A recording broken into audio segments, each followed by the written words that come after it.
What's up guys, welcome back to the channel. As you can see on the screen, we're going to be in Assetto Corsa today. I've been watching a lot of classic touring car championship racing the last few days, and it's made me really want to jump in here and do something similar. We can't get the exact cars here on the Xbox because obviously we don't have mods, but fortunately they do a pretty good job here in the game of giving us a mixed class that kind of still fits in the same category of racing. And for today's video, I decided to go with the Alfa Romeo GTA. It's just a super fun car to drive. You can really kind of slide it around corners, push it if you want to, but it's just extremely good handling and it's got great throttle response. It's a very quick little car. Not the fastest of the cars that we're going to be racing against. The Porsche 911 kind of just obliterates everything here, which is what that style of racing is about. It's mixed class racing and it's a lot of action the whole time because there's a lot of overtakes. A lot of bumps here and there between cars that are just completely different spectrums of speed, and it just makes for some really fun and really interesting racing. So let's go ahead and jump in here, guys. I do have this race set up to go for 6 laps, so it should put us right around the 15-minute mark. I do have damage on, I have tire wear on. Now, I do have it set up for us to start at the back of the grid because the AI does just do a terrible job getting off the line sometimes. Figure it'd give us a little bit more room to battle our way up and see some of the battling that goes on between the AI. You can see the AI tends to get really hung up behind each other. The Porsches especially tend to fall back.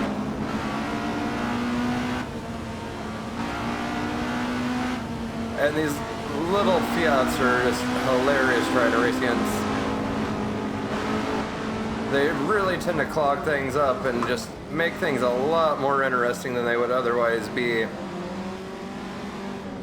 Got another GTA over here trying to make a move on us. I don't want to really push the car too hard here on the first lap because the saying will get very slidey on you on cold tires, so I'm going to wait to really start trying to push things. As you can see though, just from the first corner, we're already at the 6th place. We will end up falling back some as the Porsches make their way up the grid. Speaking of, there's one in my mirror right now. You can see right there what I was saying about this car getting a little slidey on cold tires. You got to be careful with the braking too, because obviously we don't have ABS. It is a very soft setup suspension in this car. And speaking of, you can see the GTA, I should say, in front of us just kind of bouncing around the track because he's on and off the brakes. You got to be really smooth driving this car to really get it around the track fast. A lot of times it's kind of better, it seems, to slow down a little early, let the car roll through the corner to lose the rest of the speed. Just kind of coast your way around some of these corners. You seem to just carry a lot more speed that way. It's almost a lot like a Miata in that respect, where it's a lot about the momentum. Now, assuming everything goes okay for us in this race, we should finish right around 7th. Maybe 8th, depending on how many more Porsches there are behind us to catch up. But that's about precisely where we should fall, considering there's usually about 4 or 5 of those 911s every one of these races I've done. And then the Ford Escort Mark 1 is also a little bit quicker than the GTA is. Although I will say the GTA is a lot more fun to drive, which is why I went with it for my choice for this race.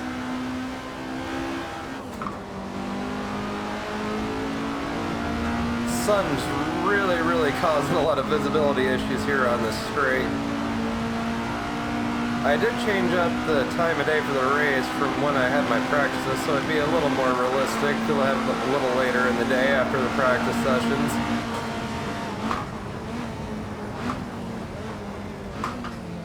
But I was not anticipating where the sun would be falling. Oh! There's a little bit of that bumping that this style of racing is definitely known to have. It's a lot of what makes this style of racing so entertaining, though. There's lots of little bumps and scrapes between the cars battling it out, especially in really tightly packed grids on shorter circuits. This circuit's a little more open. It gives the faster cars a lot of time to kind of get away from the slower cars and not hold each other up too much. See if we can sneak up the inside. You got a little jittery there and kind of jumped around. It kind of freaked me out a little bit. never can be sure what's going to happen with the AI here in this game. Really, in any sim, they can just be really finicky sometimes. Bounce limiter there just a little bit. Me and this other GTA are just battling it out right now. I'm trying to get away from him, but he's faster in the areas where I'm not, and I'm faster in the sections where he's kind of slow.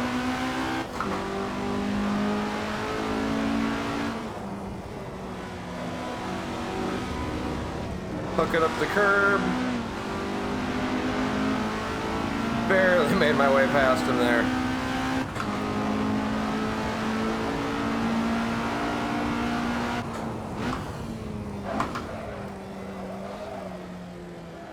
Come on.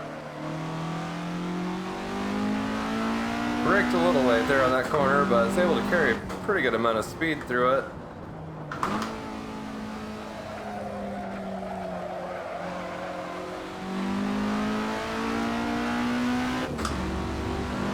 Definitely got to be careful of a lot of these curbs here in Barcelona. They get very slippery when you get the car up on them.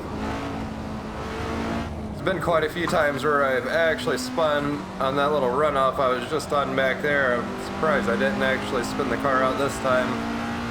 This thing tends to get really skittish when you get it on the runoff section for some reason.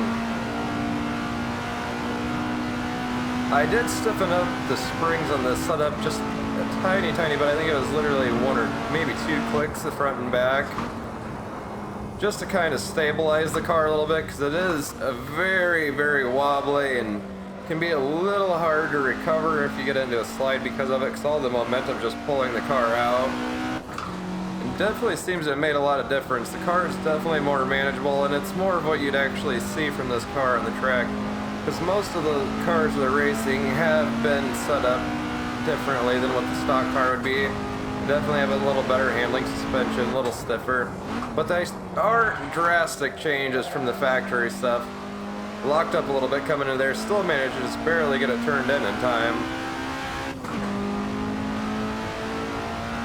Now these Porsche 718s, like the one I'm coming up behind, are almost the equal of the Giulia. They're just about just as fast on the straights, but they're a lot slower around the corners. At least from what I've seen in my practice runs here.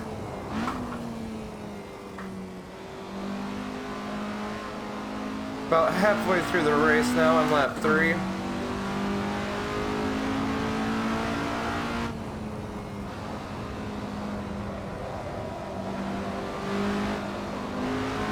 Using up all the road that it gives us.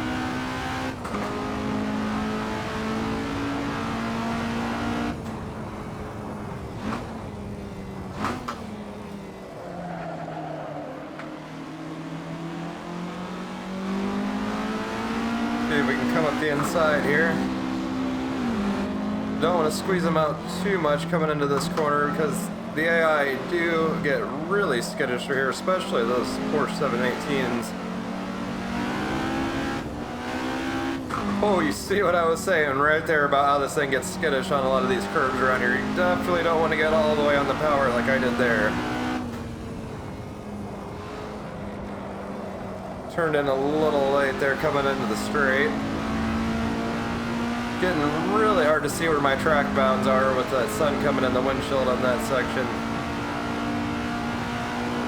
Definitely thought I was going to run wide on that one, but barely managed to keep it on the track bounds.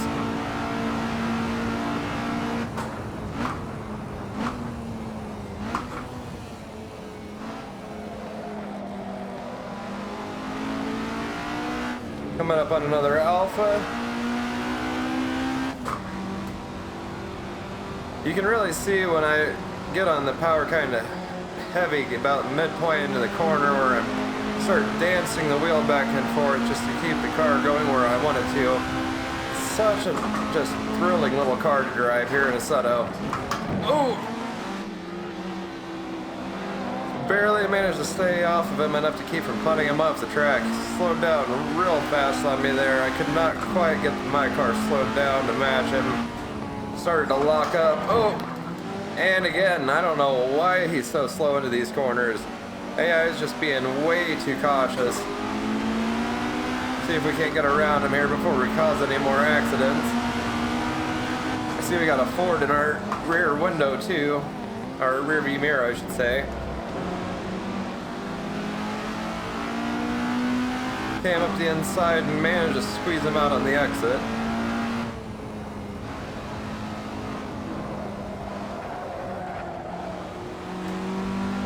Just barely had enough room to make that move there. That's where things get fun, is when you have to pass up all these back markers in the race. Just really adds a whole nother aspect to the racing. I actually managed to make my way all the way up to 4th place. I'm honestly kind of surprised.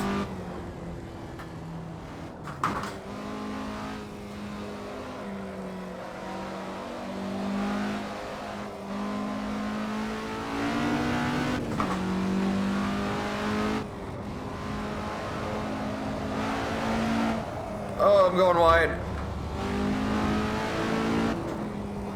Barely managed to get the car sorted out and leveled back out before I went into that runoff.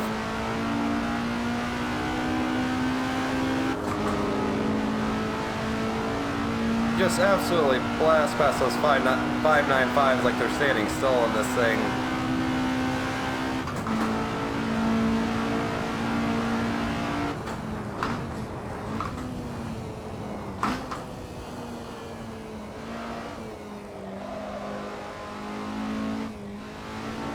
With that sun making it kind of hard to see, I really didn't want to take any chances on that corner and overshoot it. It's a really easy corner just to go sliding off on, and I just lost sound. At least once a video, I've got to have my controller shut off on me and lose audio. Every time. In all fairness though, I have been pretty okay, now it's sorted out. My controller didn't just shut off, my battery actually died. I had to swap a fresh one in. As I was saying, it just would not be a video if that did not happen. Okay, just drifted out. That right there is why this car is so fun to drive. It's honestly, it seems like it'd be a great drift car if you actually had one of these set up for it. I know there is a company that's doing like modern day recreations of this car where they're just rebuilding them, putting beefed up suspension and stuff on them for kind of road race. But I haven't really seen anybody do any drift car builds out of one of these, and I think it would just be so sick. I've honestly kind of wanted to do it for a long time. See if we can manage to get the car slowed down for this corner without locking him up or sliding out wide this time.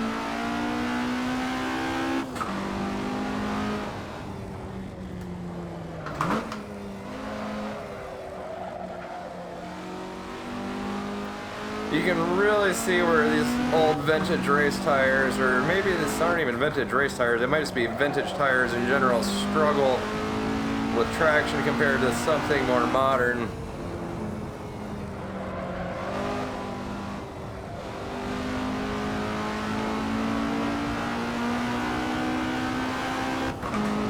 Coming up on the final lap. We're honestly doing a lot better overall than I thought we would be. Those Porsches must be stuck back behind some of the slower cars where there's not as many, and I can't believe I'm ahead of all the Ford Escort Mark 1s either.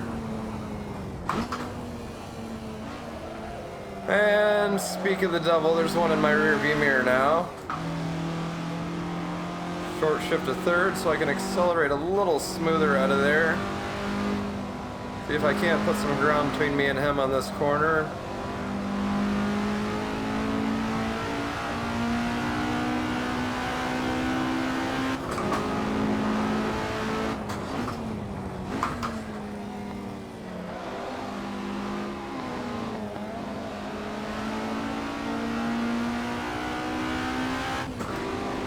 Can barely see anything through the dirt on the windshield and the sun hitting it.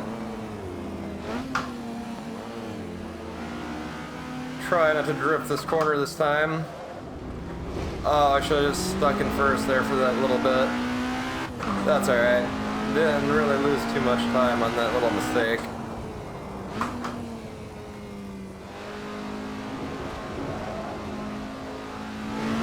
Thing's just dancing over the curbs.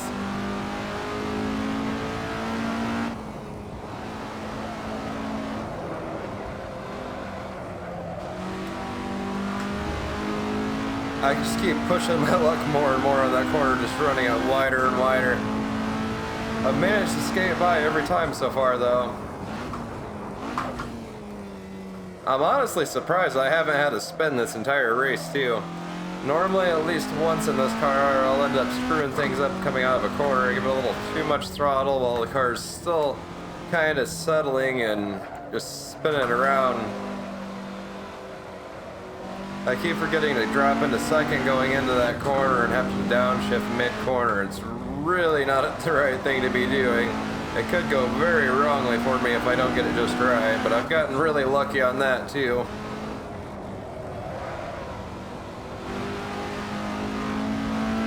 And here we come across the finish line. Finished fourth overall, and definitely not a bad race for this thing. And we'll throw it across. We'll take a quick look here at the leaderboard for the end of the race. As you can see, we only had 2 Porsche 911 Carreras, which is really surprising. Normally they put like 4 or 5 of them in this race when I've been doing it before. Even on other tracks, there's usually more of them. And looks like we only had 2 Escort Mark 1s. I managed to finish ahead of one of them. And like I kind of expected behind that, it's kind of a mix between the Alphas and the Porsche 718s. Like I said, they're kind of an even match. It's just they're a little better in different areas here on the track, and this track really shows those differences in those cars. I didn't get to race very closely with the Porsche in this one, but when I did in my practice race, it was just super fun because I could catch him up in the corners, he could leave me coming out of him, so it was just battling back and forth, just gaining and losing positions on him the whole race. I basically never went anywhere except just battling with that Porsche the whole time. And then, as to be expected, all the Ibarth 595s did finish in the back. No real surprise there at all. Like I said, they mainly just make the racing more fun for the rest of the vehicles, at least in my opinion, because they give you something to kind of have to look out for, dodge on the track. Anyways, guys, this video was a blast to film. I really hope you guys enjoyed it. If you haven't drove this car here in Assetto Corsa in a while, I highly recommend you guys get out there and just have some fun with it. It's just such a blast to drive. There's not many cars that are just all around this fun to drive. It's just hard to put into words. They did a really great job capturing what this car is in real life and the way people describe it in the game, I feel like. It's just such an amazing little car to push. It's always testing you because you feel like you can go just a little bit faster, but the car's got a very fine line, especially being on these old school tires and having such a soft suspension setup. If you guys did enjoy the video, please hit that like button down below, comment, subscribe. It really helps the channel out, and I'll see you guys in the next one.